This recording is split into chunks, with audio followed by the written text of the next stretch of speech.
Hello students, आपके अपने channel जियो life attitude पर आपका स्वागत है। यहाँ हम ज्योग्राफी को बहुत ही आसान भाषा में और इंटरेस्टिंग तरीके से सीखने का प्रयास कर रहे हैं। आज का टॉपिक रहेगा पठार। पठार क्या होते हैं, कितने प्रकार के होते हैं, कैसे बनते हैं, सब कुछ जानेंगे। तो चलिए शुरू करते हैं। पठार सामान्य भू सतह से ऊपर उठा हुआ भाग जिसकी ऊपरी सतह समतल होती है उसे पठार कहा जाता है। पठार के चारों तरफ ढलान होती है और सामान्य से ऊपर उठा टेबल नुमा क्षेत्र होता है। जिस प्रकार टेबल होती है उस प्रकार सामान्य से ऊपर उठा हुआ भाग जिसकी ढलान ज़्यादा तेज होगी, ऊपरी सतह बिल्कुल समतल होगी, पठार कहलाएगा। कैसे बनते हैं पठार? पठारों के बनने के लिए तीन मुख्य कारण माने जाते हैं। पहला, आंतरिक बल। पृथ्वी के अंदर चट्टानों के अंदर लावा का प्रवाह लगातार चलता रहता है। उस लावा के प्रवाह द्वारा जब ऊपर की ओर बल लगाया जाता है तो उस उच्च संवलन बल के कारण भूसतह सामान्य से ऊपर उठ जाती है। इस प्रकार भूसतह के ऊपर उठने से टेबल नुमा आकृति बनती है, वही पठार कहलाती है। दूसरा कारण कौन सा हो सकता है? दूसरा कारण अपर्दन हो सकता है। कोई भूभाग इस प्रकार से पर्वतनुमा क्षेत्र है। अब उस पर्वतनुमा क्षेत्र पर अलग अलग नदियां बह रही है, हवा बह रही है और अन्य कई कारक जो है वो काम कर रहे हैं। उन कारकों के चलते ये ऊपरी भूसतह अपर्दन के चलते घिस करके एक टेबल में बदल जाती है।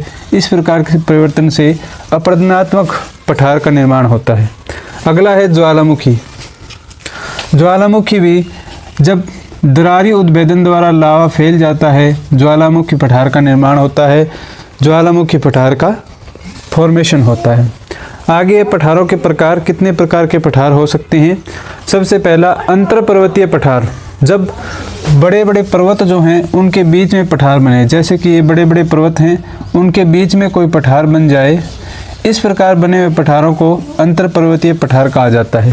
जैसे कि तिब्बत का पठार है, जैसे कि पामीर का पठार है। तिब्बत का पठार है उसे विश्व की छत या दुनिया की छत भी कहा जाता है क्योंकि ये बहुत ज़्यादा ऊंचाई पर बना हुआ है। उसके बाद पेडिमेंट या अवशिष्ट पठार। जब लगातार अपर्दन के द्वारा जो पठार बनते हैं उन्हें पेडिमेंट या अवशिष्ट पठार कहा जाता है। उदाहरण भारत का नागपुर में बना हुआ पठार, औजारक यूएसए का पठार। अगला है ज्वालामुखी पठार। ज्वालामुखी पठार जब लावा के सतह पर प्रवाह के कारण जो पठार बनता है उसे ज्वालामुखी पठार कहा जाता है। दक्कन का पठार, कोलंबिया का पठार यूएसए, ये सारे पठार ज्वालामुखी पठार के उदाहरण हैं। अब इनका महत्व क्या है? पठारों का महत्व क्या है? पठारों से हमें खनिज प्राप्त होते हैं क्योंकि पठार जो है आंतरिक पृथ्वी के अंदर से निकले हुए लावा के साथ खनिज भी लेकर के आते हैं। ऊर्जा के स्रोत के रूप में भी काम करते हैं क्योंकि पठार ऊंचाई पर होते हैं जिनसे निकलने वाली नदियों के ऊपर हम विद्युत संयंत्र लगा करके ऊर्जा पैदा कर सकते हैं।